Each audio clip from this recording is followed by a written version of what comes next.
Yo,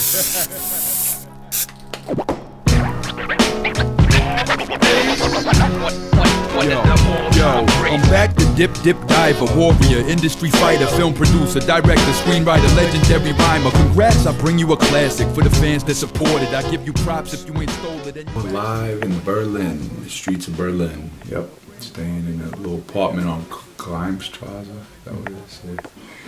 That's where we are. We're doing a little tour.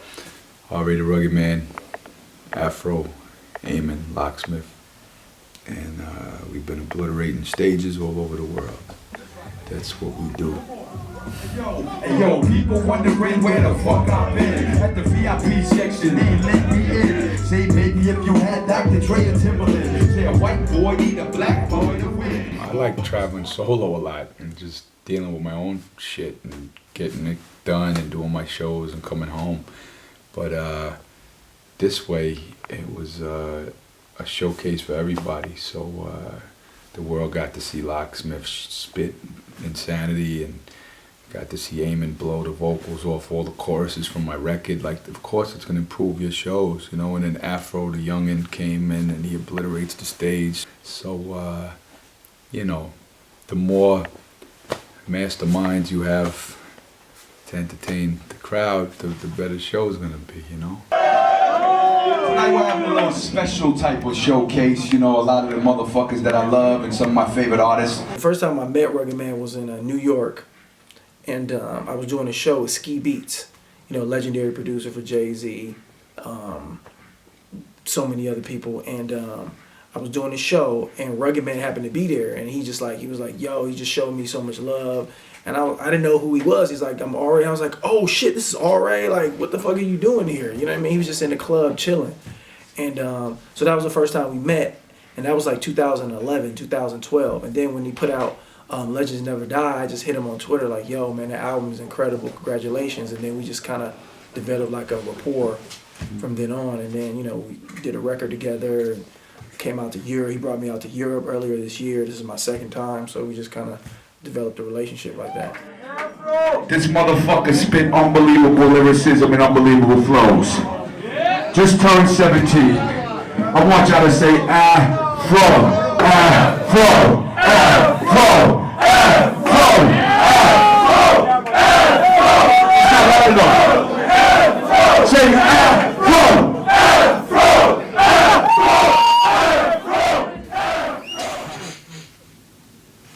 I just went on tour, pretty much.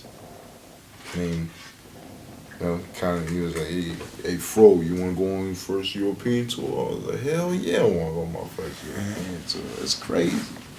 But, you know, so, yeah, so I'm along for the ride. Did you have a lot of experience beforehand? Hell nah. No experience at all whatsoever with touring. So first, you know, in Europe especially, it's crazy. Here's the thing, man.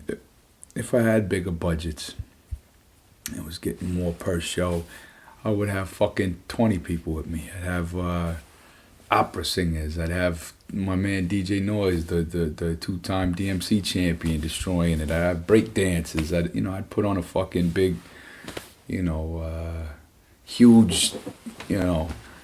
But a lot of times you're underground, so you don't get the kind of big paydays that you need to put on a monster, you know, circus act, you know.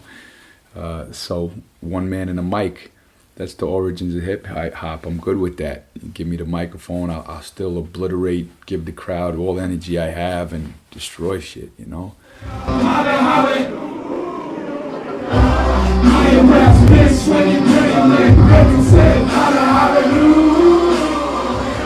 No, I did his contest, the definition of a rap flow contest, and he heard my entry and he posted it up and he dug it, and then he got in contact with me, and then we just, you know, he started making, you know, we made freestyle, like 2 freestyle videos, and you know, those second one kind of blew up over the internet, and then we just started, you know, started making music and chilling since. You know that I'm hand snatching, black padding around me. A matter of fact, you flabbergasted, mad hat of rap is astounding.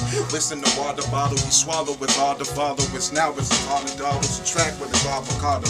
Listen within the notebook that I wrote previously, except it's freestyling at the moment, so you know what I'm devious. I mean, you know, when I was like 12, I would walk in a room and rap, and like I would rap about things in the room and it would rhyme. I was like, wow, it's crazy, man. So I just kept at it, and then this guy getting his own. I just woke up, so, alright. Listen, the spirit that dithered within me is lingering in my fingers, straight up twinkling, freestyling literally, I am literally, I am filthy, sign filthy, I am filthy, kind ability, time ability, kind ability, rhyme ability. Now listen, my rhyme ability. He's an incredible freestyler, but it was his flow and his voice and his charisma, where something that's lacking in hip hop today, where like, you know, the vocals of like say a Chubb Rock or, you know, that era, the Heavy D era, where they would bounce you on the flow, and where hip hop was still fun and charismatic and wasn't just tough guy shit. It was like personality and flows and vocals. His voice is big and mean and fun. Where, you know, a lot of these rappers, they have bars all day and they do little multis. Oh, I could do a multi. Everybody could do multis. Fuck face, just take your time and write them, you know. But he is a voice, which is a big important part of hip hop culture, which is underlooked. You know, I think if somebody has some writing skills or freestyling skills, they go, oh, that's the best rapper. Yeah, that's great stuff. That's a couple elements of it, but another element is the greatest voices in history, Rakim, Kane. Those were voices, Chuck D, voices. The voices today of the best rappers can't compete with those voices from the golden era.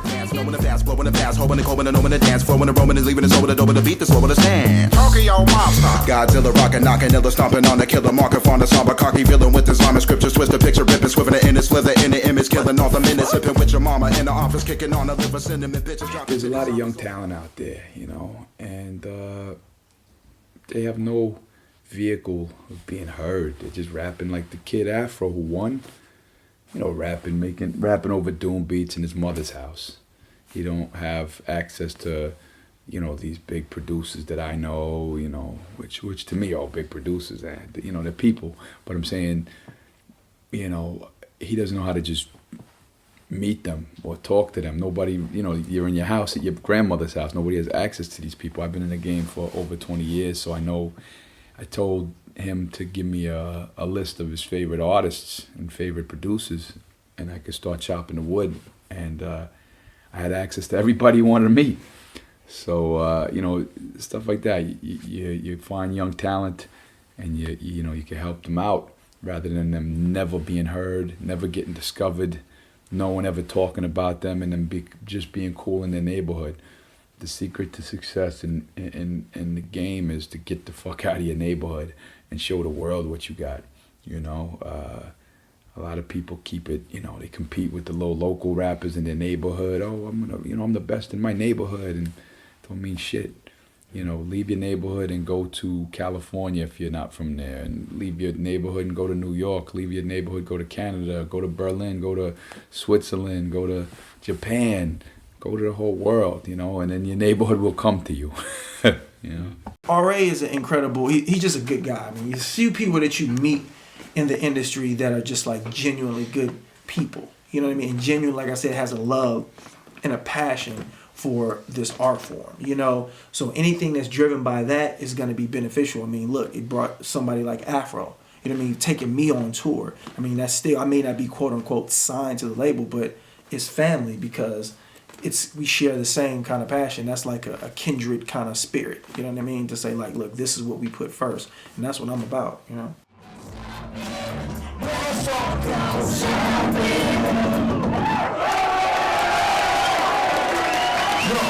R.A. the Rugged Man.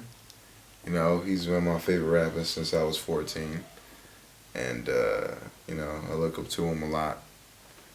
And then Locksmith, I was like 12 when I was watching his battles when Grind Time now it was like 2009, you know, so. I mean, my battle history is kind of, if you really like study it and really understand, like I kind of transcended a lot of different eras, you know, like when I first started battling, like I guess I want to say the first battle I probably did was like 2000 or 2001 or something like that.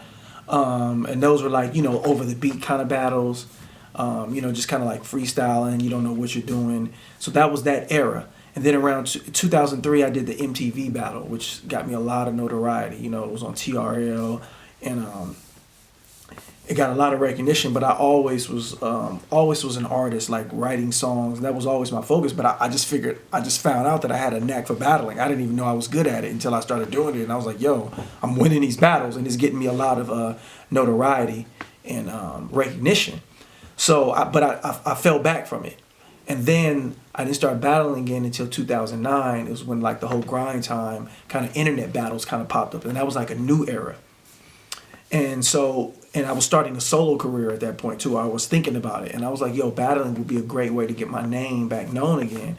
And plus I was just intrigued by it. I was inspired by it. I saw all the dudes that were on like the Smack DVDs and stuff, and they were on the internet now. I saw the grind time battles. I was like, yo, this shit looks fun, like, you know what I mean? And I know I'm capable of doing it.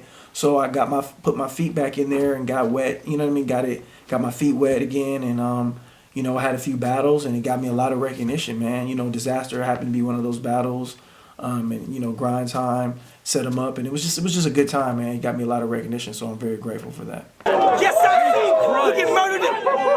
You get murdered in moderation. And fuck the nonsense, let's get back to the conversation. He said, Lock, how about you and I fly to Dubai? My reply was, dude, why? He said, cause all the dudes buy. I said, fuck you, dude, bye. Look at this dude. It takes a lot to make the kind of records that I want to make, and I produce as well. So now I've started producing. It just takes a lot to do that. And I think I have such a respect for battling that I think it would be a disservice for me. If I do it, I'm going to go full on with it. You know what I mean? I'm going to do it, you know, I'm going to put 200% into it. And right now I know that my focus is on producing, writing, arranging, and performing records and songs. Just Lee Hansen, yeah?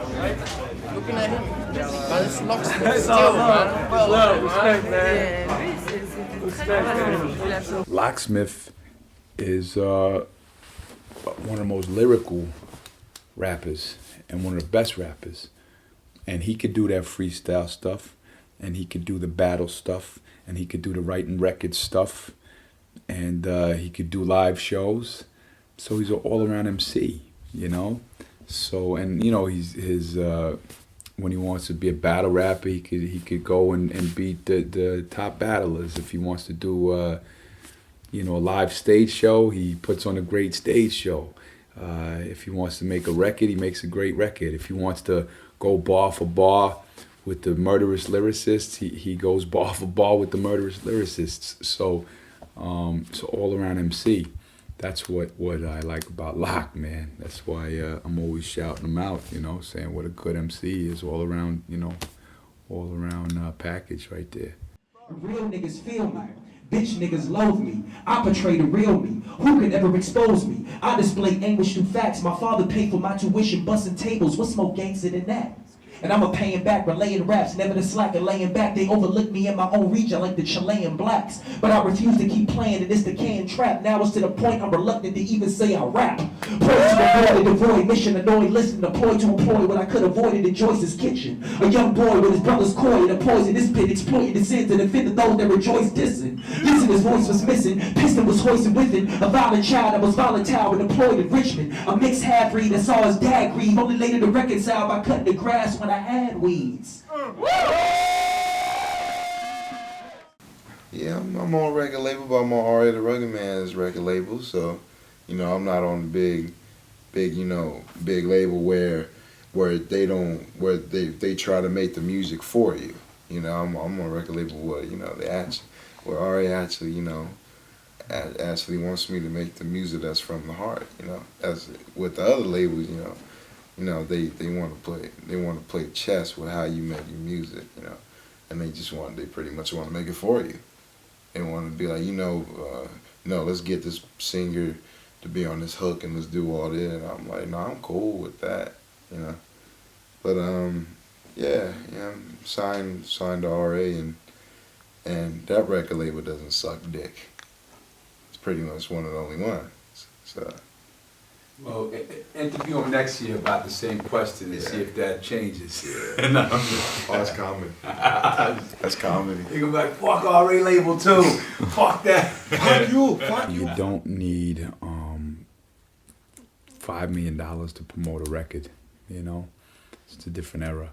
And now, if you sign to a major label, they want you to do all the hard work yourself. They don't promote you. They wait for the artist to break themselves and give themselves celebrity status, and then, oh, look at our artist. So now the artists could do it themselves. So, you know, with my first artist, A.F.R.O, you know, what producers you want to work with? Okay, Primo, got him to meet Primo. Pete Rock, got him to meet Pete Rock. Havoc, Mobb Deep, got him to meet Havoc from Mobb Deep. You know, we don't have the big financial structure of a major, but I have access to all the people and respect in the game where, hey, yo, my man is dope, check him out. Like I can't force no producers to work with nobody, but I could say, hey, check out my man. And he's so skilled that, yeah, they're going to check him out because I'm recommending them. But after they check him out, they're like, holy shit, this kid is next level. So it's not just that I'm connected, it's that I'm connected and he's great. So that's why Thorburn Records is a good look for that kid. You know, if he was more of a pop singer, pop artist that needs a big campaign to push him on some, like, I'm just not a pop label. I can't do that stuff, you know. I could get him a career, put him on tour, you know, get his merch up a little bit, get him selling some things, build up his fan base, get him with, Marco Polo, all the producers he's down to work with, and I could do stuff like that for him, build some records, and we have a lot of interest. We have a lot of big people trying to jump on board and be part of the A.F.R.O train. So he's All Flows Reach Out. Go look him up on Facebook. All Flows Reach Out. Very proud of the kid too. We took him on the tour and he did great every night.